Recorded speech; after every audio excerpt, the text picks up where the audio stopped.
ओम नमः शिवाय। शिवजी सदा सहाय। ओम नमः शिवाय। गुरुजी सदा सहाय।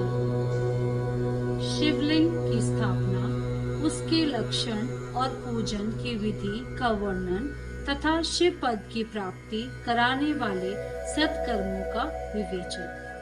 ऋषियों ने पूछा, सूत जी, शिवलिंग की स्थापना कैसे करनी चाहिए, उसका लक्षण क्या है तथा उसकी पूजा कैसे करनी चाहिए, किस देश काल में करनी चाहिए और किस द्रव्य के द्वारा उसका निर्माण होना चाहिए। सूत जी ने कहा, महर्षियों, मैं तुम लोगों के लिए इस विषय का वर्णन करता हूँ, ध्यान देकर सुनो और समझो। अनुकूल एवं शुभ समय में किसी पवित्र तीर्थ में, नदी आदि के तट पर अपनी रुचि के अनुसार ऐसी जगह शिवलिंग की स्थापना करनी चाहिए जहाँ नित्य पूजन हो सके। पार्थिव द्रव्य से, जलमय द्रव्य से अथवा तेजस पदार्थ से अपनी रुचि के अनुसार कल्पोक्त लक्षणों से युक्त शिवलिंग का निर्माण करके उसकी पूजा करने से उपासक को उस पूजन का पूरा फल प्राप्त होता है। संपूर्ण शुभ लक्षणों से युक्त शिवलिंग की यदि पूजा की जाए तो वह तत्काल पूजा का फल देने वाला होता है। यदि जल प्रतिष्ठा करनी हो तो इसके लिए छोटा सा शिवलिंग अथवा विग्रह श्रेष्ठ माना गया है, और यदि अचल प्रतिष्ठा करनी हो तो स्थूल शिवलिंग अथवा विग्रह अच्छा माना गया है। उत्तम लक्षणों से युक्त शिवलिंग की पीठ सहित स्थापना करनी चाहिए। शिवलिंग का पीठ मंडलाकार, चौकोर, त्रिकोण अथवा खाट के पाए की भांति ऊपर नीचे मोटा और बीच में पतला होना चाहिए। ऐसा लिंग पीठ महान फल देने वाला होता है। पहले मिट्टी से, प्रस्तर आदि से अथवा लोहे आदि से शिवलिंग का निर्माण करना चाहिए। जिस द्रव्य से शिवलिंग का निर्माण हो उसी से उसका पीठ भी बनाना चाहिए। यदि स्थावर शिवलिंग की विशेष बात है। चल शिवलिंग में भी लिंग और पीठ का एक ही उपादान होता है,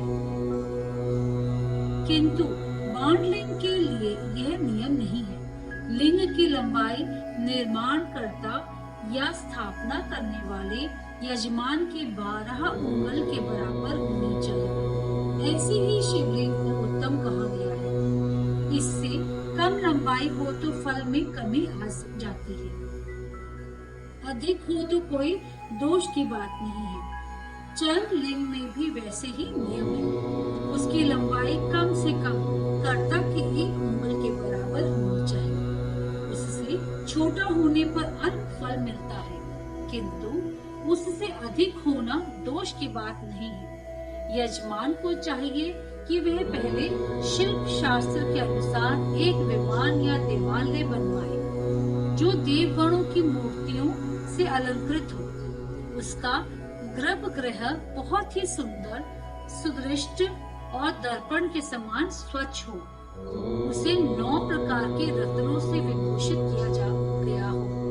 उसमें पूर्व और पश्चिम दिशा में 2 मुख्य द्वार हों। जहाँ शिवलिंग की स्थापना करनी हो उस स्थान के गर्त में नीलम, लाल, वैदूर्य, श्याम, मरकत, मोती, मूंगा, गोमेद और हीरा, इन 9 रत्नों को तथा अन्य महत्वपूर्ण द्रव्यों को वैदिक मंत्रों के साथ छोड़े। सजोजात आदि 5 वैदिक मंत्रों द्वारा शिवलिंग का 5 स्थानों में क्रमश पूजन करके अग्नि में भविष्य की अनेक आहुतियां दी और परिवार सहित मेरी पूजा करके गुरु स्वरूप आचार्य को धन से तथा भाई बंधुओं को मनचाही वस्तुओं से संतुष्ट करें। याचकों को जड़ तथा चेतन वैभव प्रदान करें। स्थावर जंगम सभी जीवों को यत्न पूर्वक संतुष्ट करके एक गड्ढे में स्वर्ण तथा 9 प्रकार के रत्न भरकर सजोजातादि वैदिक मंत्रों का उच्चारण करके परम कल्याणकारी महादेव जी का ध्यान करें। तत्पश्चात नाद घोष से युक्त महा मंत्र ओंकार का उच्चारण करके उत्तम गड्ढे में शिवलिंग की स्थापना करके उसे पीठ से संयुक्त करें। इस प्रकार पीठ युक्त लिंग की स्थापना करके उसे नित्य लेप से जोड़कर स्थिर करें। इसी प्रकार वहां परम सुंदर वेर मूर्ति की भी स्थापना करनी चाहिए।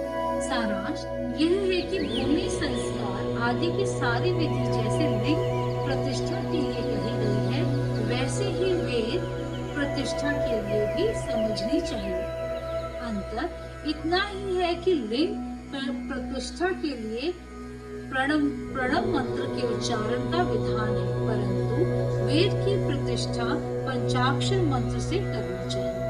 जहाँ लिंग की प्रतिष्ठा हुई है वहाँ भी उत्सव के लिए बाहर सवारी निकालने आदि के निमित्त वेद को रखना आवश्यक है। वेद को बाहर से भी लिया जा सकता है, उसे गुरुजनों से ग्रहण करें। वाद्य वेद वही लेने योग्य है जो साधु पुरुषों द्वारा पूजित हो। इस प्रकार लिंग में और वेद में भी की हुई महादेव की पूजा शिव पद प्रदान करने वाली होती है। स्थावर और जंगम के भेद से लिंग भी दो प्रकार का कहा गया है। वृक्ष, लता आदि को स्थावर लिंग कहते हैं और कृमि, कीट आदि को जंगम लिंग। स्थावर लिंग की सिंचने आदि के द्वारा सेवा करनी चाहिए और जंगम लिंग को आहार एवं जल आदि देकर तृप्त करना उचित है। उन स्थावर जंगम जीवों को सुख पहुंचाने में अनुरक्त होना भगवान शिव का पूजन है, ऐसा विद्वान पुरुष मानते हैं।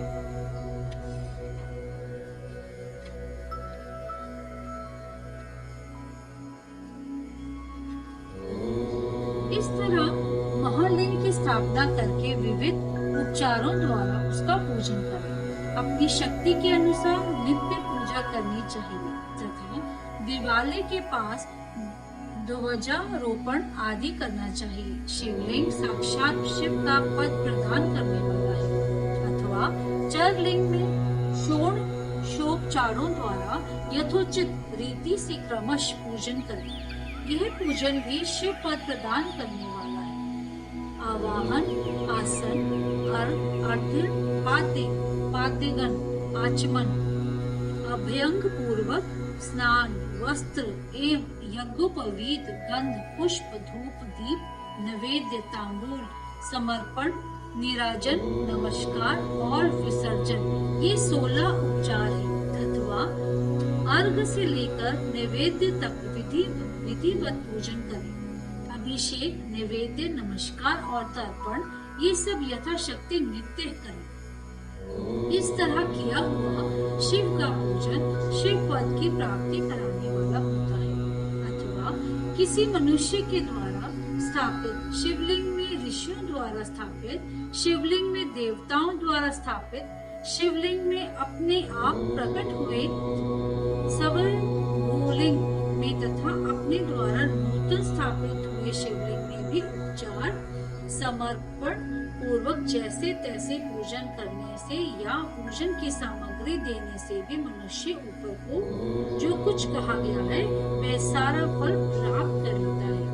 क्रमश परिक्रमा और नमस्कार करने से भी शिवलिंग शिव पद की प्राप्ति कराने वाला होता है। यदि नियम पूर्वक शिवलिंग का दर्शन मात्र कर लिया जाए तो वह भी कल्याण प्रद होता है। मिट्टी, आटा, गाय के गोबर, फूल, कनेर पुष्प, फल, गुड़, मक्खन, भस्म अथवा अन्न से भी अपनी रुचि के अनुसार शिवलिंग बनाकर तदनुसार उसका पूजन करें अथवा प्रतिदिन 10,000 प्रणव मंत्र का जप करें अथवा दोनों संध्याओं के समय एक सहस्त्र प्रणव का जप किया करें। यह क्रम भी शिव पद की प्राप्ति कराने वाला है, ऐसा जानना चाहिए। जप काल में मकारांत प्रणव का उच्चारण मन की शुद्धि करने वाला होता है। समाधि में मासिक जप का विधान है तथा अन्य सब समय भी उपांशु जप ही करना चाहिए। नाद और बिंदु से युक्त ओंकार के उच्चारण को विद्वान पुरुष समान प्रणव कहते हैं। यदि प्रतिदिन आदर पूर्वक 10,000 पंचाक्षर मंत्र का जप किया जाए अथवा दोनों संध्याओं के समय एक सहस्त्र का ही जप किया जाए तो उसे शिव पद की प्राप्ति कराने वाला समझना चाहिए। ब्राह्मणों के लिए आदि में प्रणव से युक्त पंचाक्षर मंत्र अच्छा बताया गया है। कलश से किया हुआ स्नान, मंत्र की दीक्षा, मातृकाओं का न्यास, सत्य से पवित्र अनंत करण वाला ब्राह्मण तथा ज्ञानी गुरु, इन सबको उत्तम माना गया है। द्विजों के लिए नमः शिवाय के उच्चारण का विधान है। ओम नमः शिवाय के उच्चारण का विधान है। द्विजेतरों के लिए अंत में नमः पद के प्रयोग की विधि है, अर्थात वे शिवाय नमः इस मंत्र का उच्चारण करें। स्त्रियों के लिए भी कहीं कहीं विधि पूर्वक नमो उच्चारण का ही विधान है, अर्थात वे भी शिवाय नमः का ही जप करें। कोई ऋषि ब्राह्मण की स्त्रियों के लिए नमः पूर्वक शिवाय के जप की अनुमति देते हैं, अर्थात वे नमः शिवाय का जप करें। पंचाक्षर मंत्र का 5 करोड़ जप करके मनुष्य भगवान सदाशिव के समान हो जाता है। 1, 2, 3 अथवा 4 करोड़ का जप करने से क्रमश ब्रह्मा, विष्णु, रुद्र तथा महेश्वर का पद प्राप्त होता है। अथवा मंत्र में जितने अक्षर हैं उनका पृथक पृथक एक लाख जप करें, अथवा समस्त अक्षरों का एक साथ ही जितने अक्षर हों उतने लाख जप करें। इस तरह के जप को शिव पद की प्राप्ति कराने वाला समझना चाहिए। यदि 1000 दिनों में प्रतिदिन 1 सहस्त्र जप के क्रम से पंचाक्षर मंत्र का 10 लाख जप पूरा कर लिया जाए और प्रतिदिन ब्राह्मण भोजन कराया जाए तो उस मंत्र से अभीष्ट कार्य की सिद्धि होने लगती है। ब्राह्मण को चाहिए कि वह प्रतिदिन प्रातःकाल 1008 बार गायत्री का जप करे। ऐसा होने पर गायत्री क्रमश शिव का पद प्रदान करने वाली होती है। वेद मंत्रों और वैदिक सूत्रों का भी नियम पूर्वक जप करना चाहिए। वेदों का पारायण भी शिव पद की प्राप्ति कराने वाला है। ऐसा जानना चाहिए अन्य जो बहुत से मंत्र हैं उनका भी जितने अक्षर हों उतने लाख जप करें। इस प्रकार जो यथाशक्ति जप करता है वह क्रमश शिव पद मोक्ष प्राप्त कर लेता है। अपनी रुचि के अनुसार किसी एक मंत्र को अपनाकर मृत्यु पर्यंत प्रतिदिन उसका जप करना चाहिए, अथवा ओम इस मंत्र का प्रतिदिन 1 सहस्त्र जप करना चाहिए। ऐसा करने पर भगवान शिव की आज्ञा से संपूर्ण मनोरथों की सिद्धि होती है। जो मनुष्य भगवान शिव के लिए फुलवाड़ी या बगीचे आदि लगाता है तथा शिव की सेवा कार्य के लिए मंदिर में झाड़ने, बुहारने आदि की व्यवस्था करता है, वह इस पुण्य कर्म को करके शिव पद प्राप्त कर लेता है। भगवान शिव के जो काशी आदि क्षेत्र हैं, उनमें भक्ति पूर्वक नित्य निवास करें। वह जड़ चेतन सभी को भोग और मोक्ष देने वाला होता है। अतः विद्वान पुरुष को भगवान शिव के क्षेत्र में आमरण निवास करना चाहिए। पुण्य क्षेत्र में स्थित बावड़ी, कुंभ और पोखरे आदि को शिव गंगा समझना चाहिए। भगवान शिव का ऐसा ही वचन है, वहाँ स्नान, दान और जप करके मनुष्य भगवान शिव को प्राप्त कर लेता है। अतः मृत्यु पर्यंत शिव के क्षेत्र का आश्रय लेकर रहना चाहिए। जो शिव के क्षेत्र में अपने किसी मृत संबंधी का दाह, दशहा, मासिक श्राद्ध, सपिंडीकरण अथवा वार्षिक श्राद्ध करता है, अथवा कभी भी शिव के क्षेत्र में अपने पितरों को पिंड देता है, वह तत्काल सब पापों से मुक्त हो जाता है और अंत में शिव पद पाता है। अथवा शिव के क्षेत्र में 7, 5, 3 या एक ही रात निवास कर ले।